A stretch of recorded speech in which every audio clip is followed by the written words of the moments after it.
엄마 아빠 모두 알고 할아버지 할머니 시터님까지 우리 동네 어린이병원!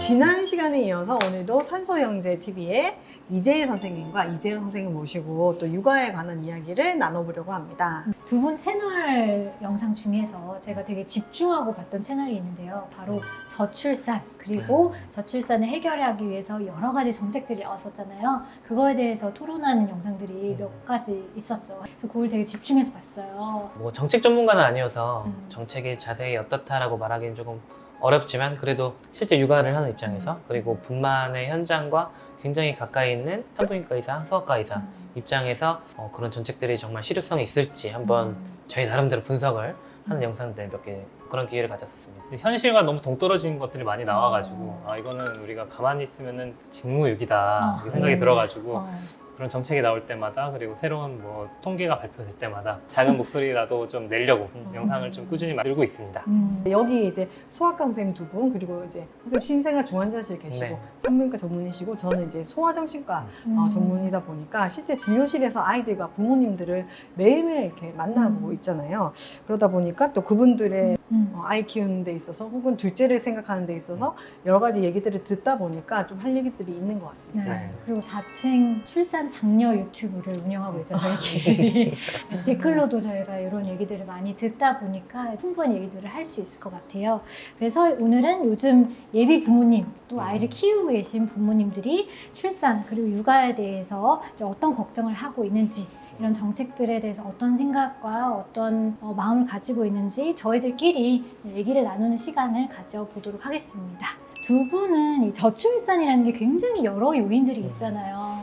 근데 그 원인들 중에서 가장 중요한 원인이 뭐라고 생각하시는지. 저희가 생각하는 가장 큰 원인은 결혼과 임신을 포기를 한 청년들 그게 이제 가장 큰 것 같습니다. 이제 저출산 대책 정책으로 나오는 것들은 대부분이 이제 지금 임신을 계획하고 현재 임신 중이거나 아이를 키우고 있는 분들에게 지원하는 대책들이 많아요. 물론 이것도 굉장히 중요합니다. 이런 얘기를 들으시면은 불편하게 생각하시는 분들도 계실 텐데 정말 출산율을 높이려면 이렇게 포기한 분들의 마음을 돌릴 만한 그런 정책이 있어야 된다고 생각을 해요. 또 이거의 중요한 이유가 뭐냐면 최근에 첫 아이 출산 연령 자체가 굉장히 높아졌어요. 네, 33세를 넘어갔는데 그러다 보니까 둘째 낳기가 이제 거의 불가능한 거예요. 그렇게 되면은 이제 그분들을 많이 지원을 하더라도 이제 둘 이상 낳기가 어려운 경우가 많습니다. 그래서 왜 이 청년들이 왜 포기했을까에 좀 더 집중을 해가지고 정책을 세운다면 그분들의 마음을 돌릴 수 있고 그리고 출산 연령도 낮출 수 있지 않을까.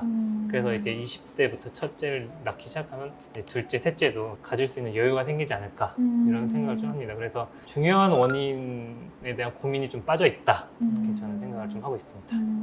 저희가 또 이야기하는 것 중에 하나가 핵가족화가 저출산의 원인이 된다고 생각을 해요. 박성희 선생님께서 이번에 내신 책에서도 언급을 하신 건데 아이를 키우려면 한 마을이 필요하다고 하잖아요. 그런데 옛날에는 우리가 같은 마을 공동체도 끈끈했고 가족도 대가족이었고 하다 보니까 엄마 아빠가 바쁜 일상 속에서도 맞아. 아이 키우기가 좋았는데 핵가족화가 되고 이웃과도 많이 단절된 시대가 되다 보니까 부모님들이나 아니면 아이를 낳지 않은 분들도 아이 키우는 거에 대한 불안감이 많이 높아져 있다 이런 생각을 해요. 그런데 또 문제가 그 불안감을 자극하는 방송이나 아니면은 뭐 SNS의 글들 그리고 광고들 그런 것들이 굉장히 많아서 이런 게 조금 더 악순환에 좀 빠졌다 이런 생각을 하거든요.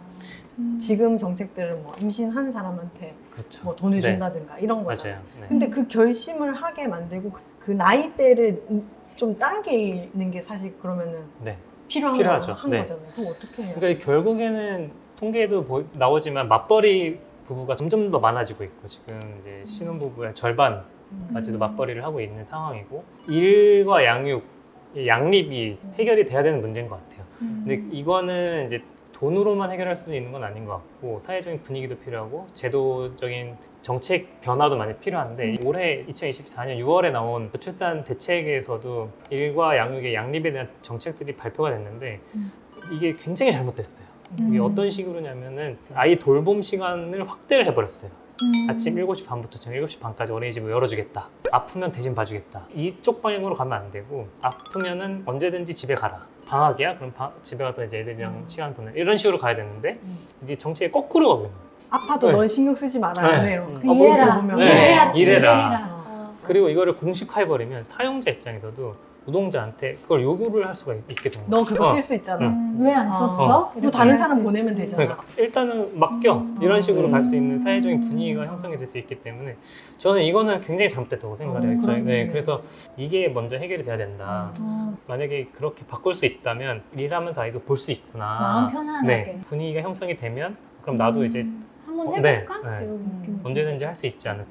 그게 되게 어려울 것 같아요. 네. 근데 그러면 회사에서도 별로 안 좋아할 것이고. 네, 어려운 거를 해결해야 결국에는 이 근본적인 해결이 되는 건데 자꾸 쉬운 걸로 하려고 하니까. 눈에 근데 그 쉬운 게 저는 그 한 달에 20만 원 줄게. 아, 나 그거는 진짜.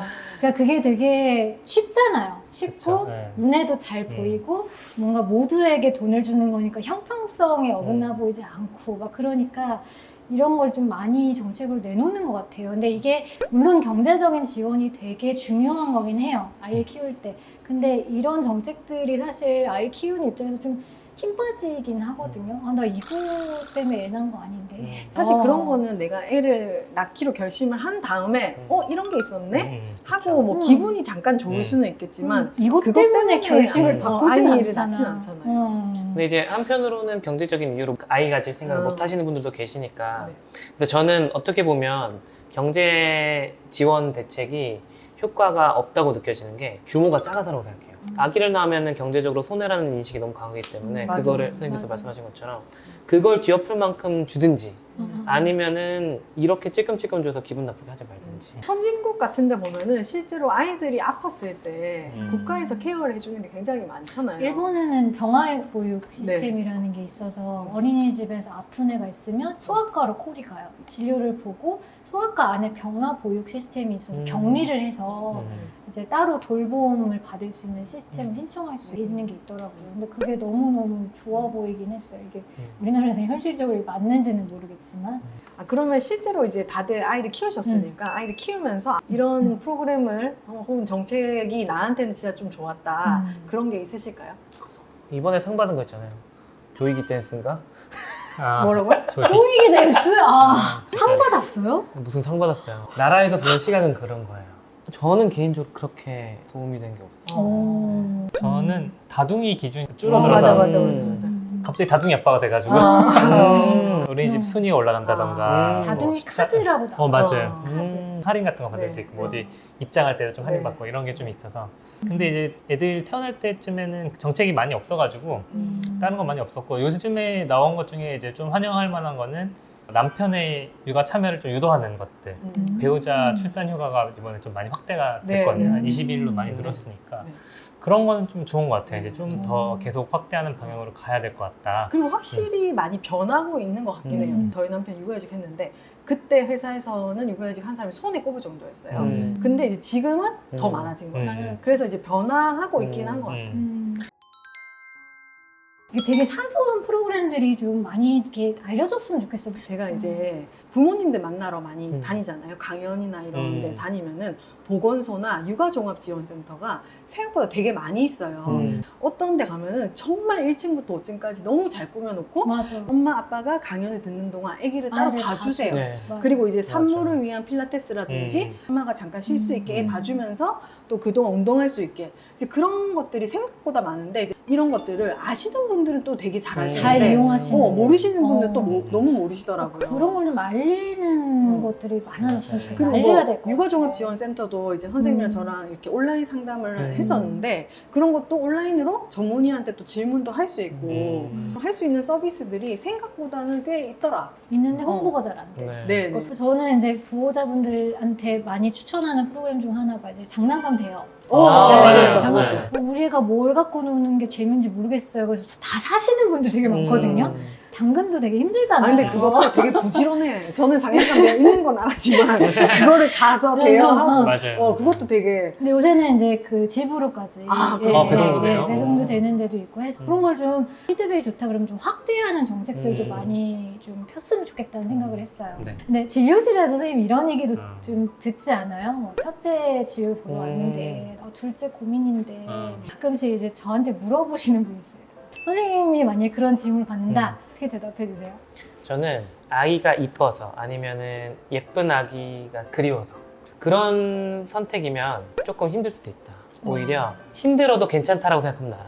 이렇게 얘기를 해요. 왜냐면 사실 이게 현실적인 부분을 고려 안 할 수가 없잖아요. 첫째 키워봤으니까 아이 키우는 게 힘든 걸 뻔히 알 텐데 그걸 다 감수하고도 둘째를 낳는 선택이 옳다고 생각하면은 낳는 게 좋지 않을까 이렇게 얘기를 합니다. 맞아요. 근데 둘째를 키워보면 확실히 또 다른 느낌이긴 맞아요. 하거든요. 그리고 이제 둘째가 좀 어느 정도 크면은 둘이 잘 노니까 오토 돌린다고 하죠. 둘이. 그때까지 가기가 너무 힘든 맞아요. 문제가 좀 현실적인 문제도 있고 그래가지고 사실 지금까지의 사회 분위기나 정책이 만약 유지된다 그러면 사실 이게 쉽게 나으라고 말은 못할 것 같아요. 저는. 그런 고민을 하시는 분이 있으면 너무 반가워요. 네, 선생님이 잠깐 또 둘째 생각을 저를 보면서 뭐 이주요? 이렇게 2주가 됐는데. 아니 근데 저는 어. 선생님을 보면서 이제 힘든 것도 많이 보지만 일단 애가 3명이 있잖아요. 그럼 얼마나 마음이 일단 풍족할까. 아. 저는 사실 아이를 낳고 나서 나는 정말 둘째가 필요 없다 이렇게 생각을 했었거든요. 왜냐면 이 아이만으로 그 대사 있잖아요. You complete me. 네. 그 영화의 대사처럼 얘만으로 너무 온 세상이 완벽한 느낌이 이제 들었었는데 이제 선생님 이제 가까이서 보니까 3명이 이렇게 있는 걸 보면은 너무 뭐 힘들겠지만 참 든든하겠다 보는 것만으로도. 그러니까 선생님 그런 생각 한 적이 그런 있죠. 얘기를 해준 게 저는 너무 좋은 거예요. 그러니까 내가 잘 하고 있구나. 저출산에 기여를 할 수 있겠구나 이런 생각을 잠깐 했어. 그래서 뭐 결국에는 이제 뭐 개인의 선택인데 그 개인의 선택에 굉장히 큰 영향을 주는 게 사회일 수밖에 없다. 그리고 이게 약간 국가적 재난이잖아요. 맞아. 이게 재난이라고 생각하고 이거를 다가가야지 국가가 적극적으로 도와야 된다고 생각을 하거든요. 네. 이제 이 영상을 정책을 만드시는 분들이 한 번쯤은 보셔가지고 이렇게 좋은 정책들을 많이 만들어 주셨으면 좋겠습니다. 정책을 만드신 분들이 보신다면 꼭 드리고 싶은 말씀이 있는데 우리가 저고위라고 하는 저출산 고령화 대책위원회 위원장이 대통령이시고 부위원장은 장관이신데 저는 다른 분들이 하셔야 된다고 생각합니다. 이게 정치랑은 별개가 돼야 된다 생각을 해요. 지금 거기에 있는 뭐 위원장 밑에 이하 위원들 모두 예언을 하건대 정권이 바뀌면 다 바뀔 겁니다. 그러면 지금까지 썼던 돈, 노력, 시간 이런 것들이 다 물거품이 될 가능성이 높기 때문에 저는 이거는 아예 정치를 초월한 어떤 다른 단체가 돼야 된다고 생각을 해요. 이걸 자꾸 정치적으로 이용하고 선거 때마다 이야기 나오고 이거는 해결할 수 없는 방법인 것 같습니다. 일단 거기서부터 시작을 해야 뭔가 우리가 장기적인 플랜을 좀 세울 수 있겠다 생각을 좀 합니다. 저는 이 영상 보시는 우리 동네 어린이병원 채널 구독자분들에게 미션을 좀 드리고 싶어요. 이 영상 보시는 분들은 대부분 아이가 있으시거나 육아에 어쨌든 뜻이 있거나 참여를 하시는 분들일 거란 말이에요. 그래서 아이를 키우는 분들이 아이 키우기 좋은 세상이 되기 위한 관심을 많이 갖고 목소리를 많이 내주셔야 될 것 같고 그 다음에 아까 SNS 얘기를 했잖아요. 그래서 SNS에 육아하는 행복한 모습을 많이 올려주세요.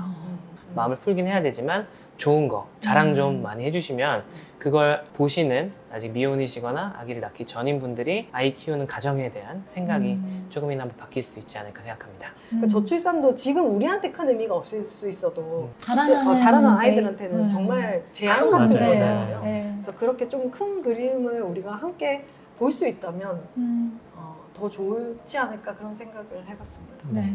네. 앞으로도 그런 이제 유익한 영상들 많이 만들어 주시고 네. 계속 그 매 눈으로 관찰해 주시기 바라겠습니다. 네. 그리고 저희 채널에 나오신 소감 한마디 해주세요. 저희가 유튜브 시작할 때부터 이렇게 롤모델로 했던 채널에 나와서 영광이고 초대해 주셔서 감사합니다. 그리고 저희 산소연계TV도 많이 와주시길 바랍니다. 저도 항상 대선배님과 대체 얼마나 대선배인가요?